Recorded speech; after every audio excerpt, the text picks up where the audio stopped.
yourself from the oppressor. So you're not transforming the oppressor, you're not transforming the evil, you're separating yourself from it.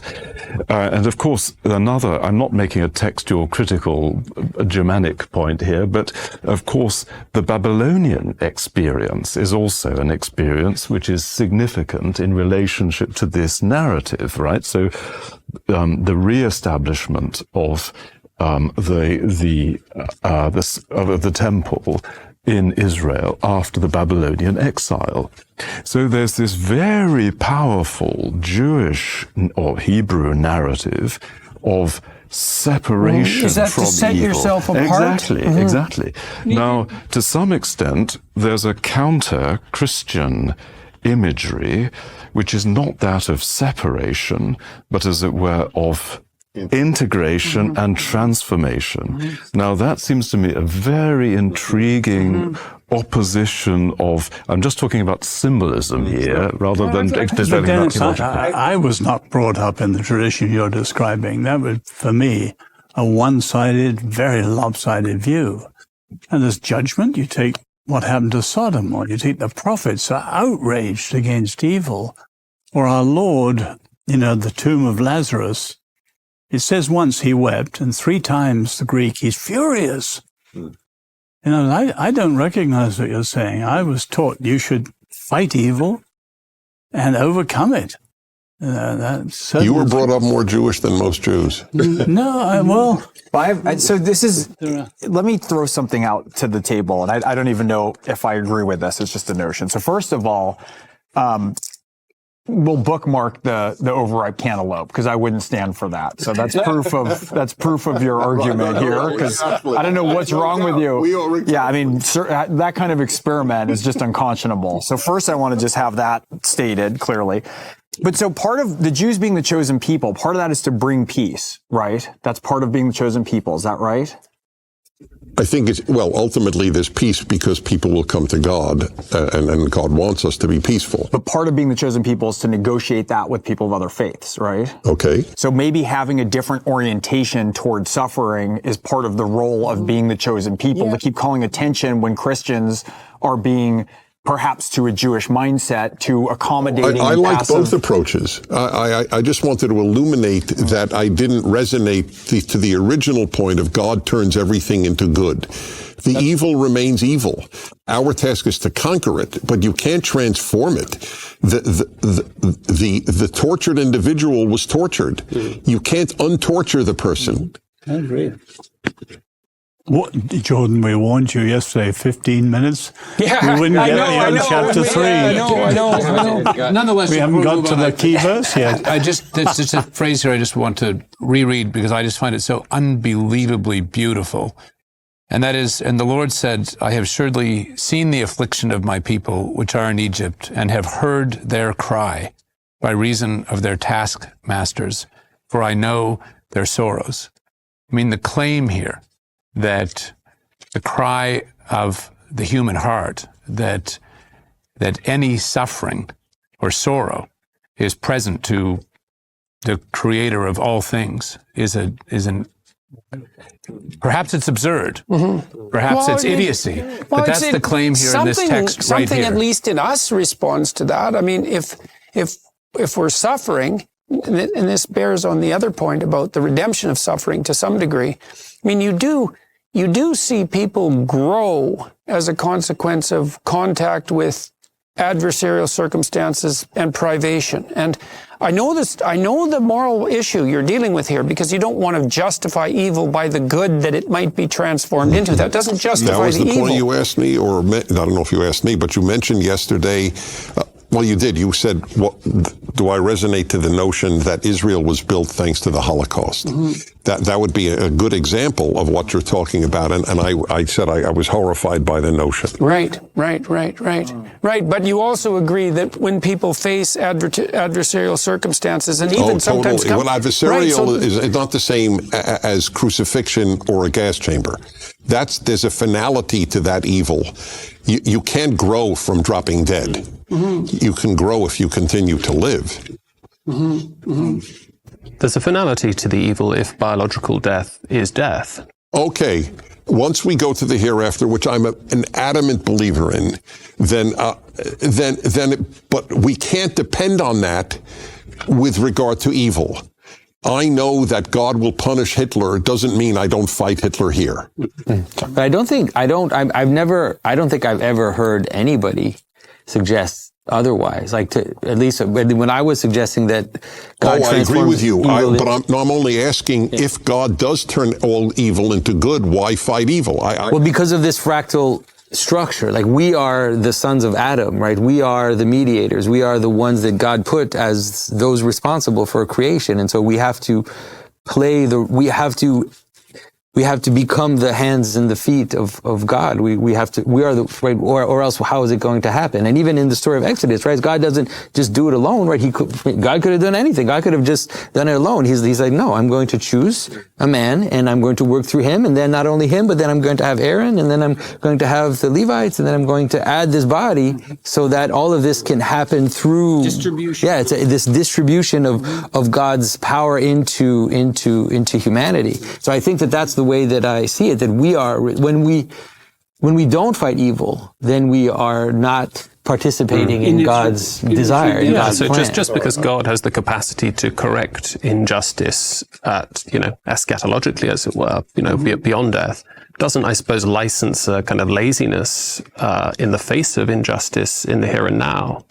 Part of our image bearingness, perhaps, part of the fact that the reality that we bear the image of God, is that we, as it were, act as he would act as he would want us to act. So do you suppose this is, I've wondered about this Christian notion that in some sense Christ triumphed over tragedy and death and even over hell. And then, because that's a Christian claim, and then you think, well, if that's the case, then what's up with all the tragedy and malevolence and hell? And it seems to me it's a matter of a confusion between two types of temporality, is that something can be finished in an eternal sense, like in an absolute sense, whereas it still has to take place temporally. So the fact that this has been accomplished in the I am the Alpha and Omega sense doesn't mean that we still are not called upon to bring forth the conditions that would make that possible. So it's the seed and it's the seed and the tree again. It's like there's the seed, and then you have the fruits that come after. But in the seed is everything that the tree can be. Yeah. Right? It has it all, but then it has to actually deploy in time and space, and to facing all the idiosyncrasies that it'll have to face. Mm. It's a very interesting point, Jordan, because I guess from God's timeless perspective, assuming that God is a timeless being, and I think there's warrant for that in the pages of Exodus and elsewhere. You might say that God apprehends all reality as a kind of blinding flash, a blinding flash of simultaneity, and evaluates it in those terms, as it were, timeless terms. And it may be, though, it's difficult for us to grasp this, caught up in the horrors of the Holocaust and other tragedies. It's difficult for us, from our temporal perspective, to grasp what that kind of evaluation might be. Yeah, we're still trapped in the pages of the book, even though the book might exist in the totality. And in some strange sense, we're writing it as we go, but that doesn't also mean that the final victory hasn't been attained. I mean, those are very difficult concepts to grapple with simultaneously, but it's plausible to say that structure, as God timelessly apprehends it, isn't better. It isn't more freighted with value and significance and beauty than, say, a structure in which no moral actions occurred at all. No good, no evil. Right. Well, I would say in some sense that's the question of the ethical utility of being itself, is if being is good, as God pronounces it to be continually when creation is first unfolded, then the struggle and the suffering are worth it in the, I don't know what, in the total view of things, right, something like that. This is a very hard thing to grasp. We run into the problem of the justification of evil, right? But if it's not a problem that we run into that is a problem. That's the limits question you said, right? In the absence of suffering, there's no limit. right? So there's nothing to throw yourself up against. There's nothing to define meaning if there's not suffering. So then you're sort of full circle to, is that a cruel God? Is that a cruel nature of acceptance? Then the answer to that seems to be something like, well, you have these limits and they're mortal limits and they doom you to subjection to malevolence and tragedy. And so what's the antidote to that? And the antidote is something like to conduct yourself in a manner guided by what's even higher than death and hell, and then you can live in the face of suffering and malevolence and have your cake and eat it too, in some sense. Right, unless God hardens your heart as he did the Pharaoh's heart, then you don't stand a chance. Yeah, well, hopefully you haven't set yourself up for that to happen. So it was too late for the Pharaoh. Well, like with Moses. Let's discuss that when we get to it. I got a different thing. If we get to that. Yeah, that's right, exactly. Yeah. So now, therefore, behold, the cry of the children of Israel has come unto me, and I have also seen the oppression wherewith the Egyptians oppress them. Another restatement of the fact that oppression and tyranny and slavery are intrinsically wrong. Come now, therefore, and I will send thee unto Pharaoh, that thou may bringest forth my people, the children of Israel, out of Egypt. And Moses said unto God, who am I that I should go unto Pharaoh, that I should confront the king and the tyrant, that I should bring forth the children of Israel out of Egypt? And God said, certainly I will be with thee, and this shall be a token unto thee that I have sent thee. When thou hast brought forth the people out of Egypt, ye shall serve God upon this mountain.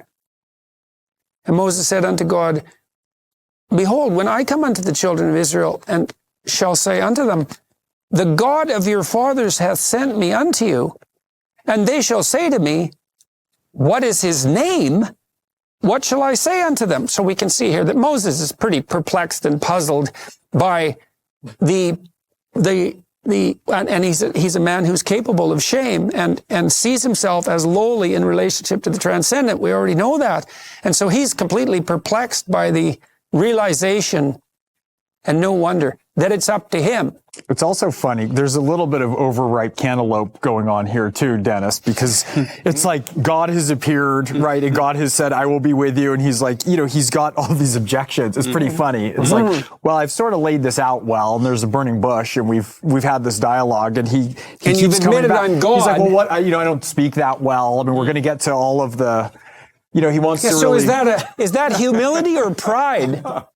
Why pride? Well, because it's God telling you, and if he says you're the guy, it's sort of like, well, even if you think you're a fool, you're the guy. That's good. And so, it's another one of those ambiguities. Like what's the old line? You're not great enough to be that humble. Something like that. Yeah. So. By the way, he goes from "Who am I?" to "Who are you?" It's a very funny literary thing. That's the other thing that's embedded in here is like, well, if I'm going to go tell these people that God sent me, it's like, what am I supposed to tell them? And that's when we get into a very complex part of the text, because this hasn't been complex I think it's important, though, that he doesn't speak well. And I think that that's also, because what's going to happen is that because he doesn't speak well, then in many ways, also because he then become like a vehicle between God and Aaron and the people, he becomes a vehicle for God's word, because the speech doesn't come from him. It's not him. And when he stands up and does things, but then God is saying, no, it's like, you don't have to, it's almost saying you don't have to speak well, because I will be speaking through you. You will become a vehicle for me. This was so interesting to me with the bringing in of Aaron, because like for me as a storyteller, it's like, right, you elevate the storyteller, right? It's the messenger, but then Aaron, the minute he has a chance to do anything, like, is running off making golden calves. And it's like, so it goes back to what you're saying, that Moses. He's not the direct recipient of the divine revelation either. He's the second order. He's the second order. But Moses doesn't work without him, and he's completely adrift without Moses. So it's very funny. Well, that is exactly the structure, you wonder by the too way. if that's not a representation of the relationship in some sense between the genuine prophet and the politician. Because the politician is necessary and has to play this game where victory is everything and is going to be swayed in some sense by pragmatic and ideological concerns. And that's actually necessary in order to bring the prophetic into the realm of policy, right? You can't do without that. You can't just be above politics. Yeah, you can have John the Baptist like screaming out in the desert. That doesn't make laws. Like, that's not good for laws. Right. Correlina. So, and by the God, way, forgive me one thing. please.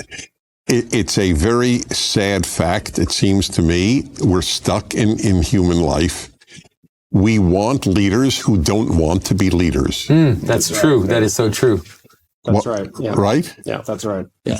So what do you mean by that? That we'd rather have people The people who want to be leaders, 90%, not all, 90% want to be leaders because they want to be leaders. Yeah. Not because they want to do immense good and have no alternative in So their that's life the to do so. narcissistic and the prideful. Yes. So we want someone like Moses. Yeah, but the guy who's like that doesn't become a leader. Right. Yeah. No, it's really... If God appeared to me in a burning bush, I'd run for president. That's But in the meantime, I have no interest in doing so. right. Well, it's Right. also I think that part of that, it's like the Heisenberg uncertainty principle too, because as people start, that's what I've come to realize absolute power corrupts absolutely means. I used to think it was like you get to a certain point and you just get headstrong and you have all the power in the world. But as you start to engage in the act of leadership, there's so many temptations that come in. Exactly. It's even if you're somebody who started out with good intentions, the will to resist that. Right, and that's to the hold acting true. point. You're entirely right. And you got to ask yourself too, what do you need to fortify yourself against those temptations? Right. When A wife. you're exposing, yes, and friends who will tell you the truth, and you need to be embedded in these hierarchical structures. Yeah, there's no doubt about that. I once had I do a lot of throwaway lines. I love the absurd. It keeps me sane. Out of nowhere on my radio show, I once said, you know, folks, wife in Sanskrit means she who finds flaws in her husband. I totally forgot I ever said that. It was one of my crackpot throwaway lines, and I moved on with the show. You have no idea how many people I have met at speeches. You know, Dennis, that Sanskrit definition of wife? God, is that true? Well, Ben Shapiro told me that the Hebrew word from which helpmeet is translated in the King James Version. Yeah. So Ezer. it means beneficial adversary, that's a more accurate translation. The one that means equal. Yes, equal. That's right. It means his equal. It's never translated correctly. Right. The Hebrew is a helpmate who is equal to him. Mm-hmm. Right. And so does it have that beneficial adversary flavor? Yes, because neged also means against. Right. And so, there's a biological principle. So the Sanskrit was right. That's right. It's called opponent processing. And if you want to make it's partly why we have two hemispheres and not one. If you want to make a very finely gradated discrimination, judgment, you need two opposing forces. And so, for example, imagine you want to just do something as simple as move your hand smoothly this way. Okay, you can do that, and it's pretty smooth. But this is way smoother. And you do that by pushing against, and then you can calibrate unbelievably precisely. And so if you have this adversarial relationship, then you can calibrate much more precisely. Incidentally, how we've discussed, that's also true conservatism and true liberalism as a force to negotiate complex change in a manner that's smooth. Right. Corrupted, it's a mess. Yeah, well, the conservatives stand for what is, and the liberals in some stand for what could be. It's the brakes and the gas. And then you have the logos that mediates between those two. Yeah, that's the necessity for free speech. Okay, so now, and God says unto Moses, I am that I am. Now, this is complicated because this can be translated and has been many, many ways because the tense, my understanding is the tense of the verb is indeterminate. So it could also be I was that I am and I will become what I will become. And so it's not only self